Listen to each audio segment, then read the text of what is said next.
Hi, I'm Abhijay Prakash. I'm COO at DreamWorks Animation. I grew up outside Boston, where my sports allegiances still lie, and I'm the son of Indian immigrants. As a young child, I was obsessed with movies, television, sports, all things entertainment. I think part of that was a little bit of an assimilationist impulse of trying to fit in suburban Boston with mostly surrounded by people who didn't look like me, but certainly never imagined a career in it. It's not on the short list of pre-approved professions from Asian immigrant parents. That's a pretty short list, and working entertainment wasn't on it.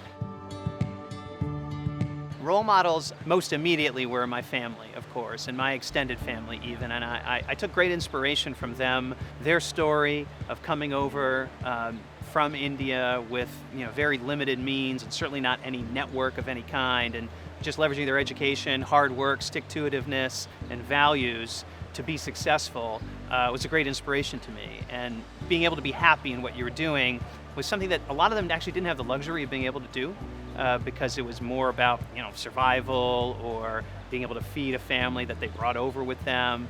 And I had a little bit more of that kind of first generation luxury of being able to figure out, okay, what do I actually want to do without worrying about that just like very core Maslowian type need that they had of like, I got to feed my family, put a roof over their head.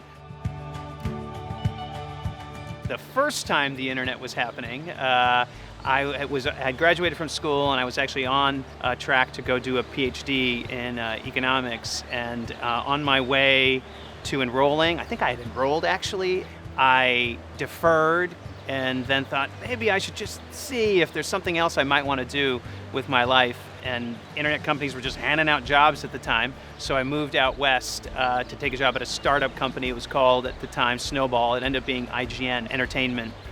And I went over there to work and of course never went back to grad school. I started there, it was digital media.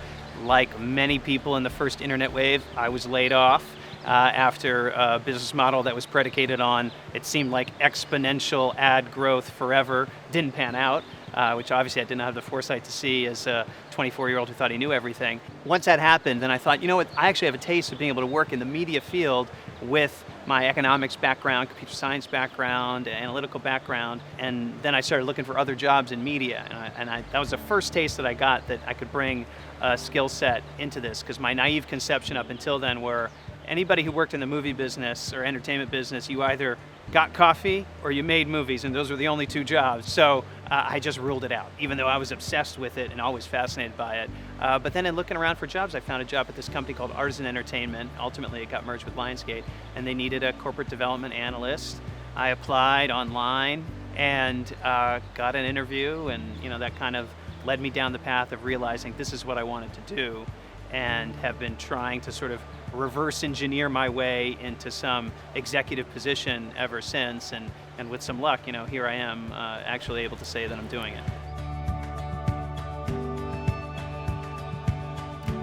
I think that one of the big challenges of this industry is that there's not a clear-cut, structured way to be successful, really in any dimension of it, whether you're acting, writing, directing, or working on the management side. It's not like you take a test, and then you do this for 2 years, and you apprentice, and then you have the job. It requires a real mix of things, and definitely some luck, but networking and a whole bunch of other elements. The business is hard, and there are actually, I always say to a degree, people who work in this business kind of have to be damaged in a little way by their love of it, because we could probably all go do other things that not only would make our parents more happy, but we could be successful in doing them. But we've chosen this. You've chosen it for a reason. It's because you've got some passion for it, and you kind of have to do it over anything else. And that needs to be exhibited in how hard you work to make the opportunities happen. I do think that things have changed for the positive when it comes to seeing Asian Americans flourish in this business. You can't expect that this social change, only just getting the ball rolling, is good enough. You really have to keep working at it. I think it'll still take a lot of effort, recognition, in order for that to kind of keep continuing.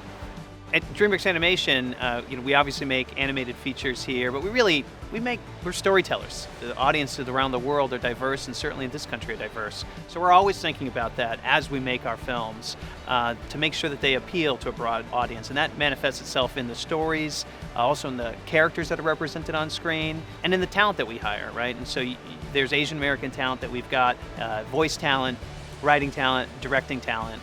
And I just think that it fits with our mission of what we're trying to do, of be storytellers for the digital age on a global basis.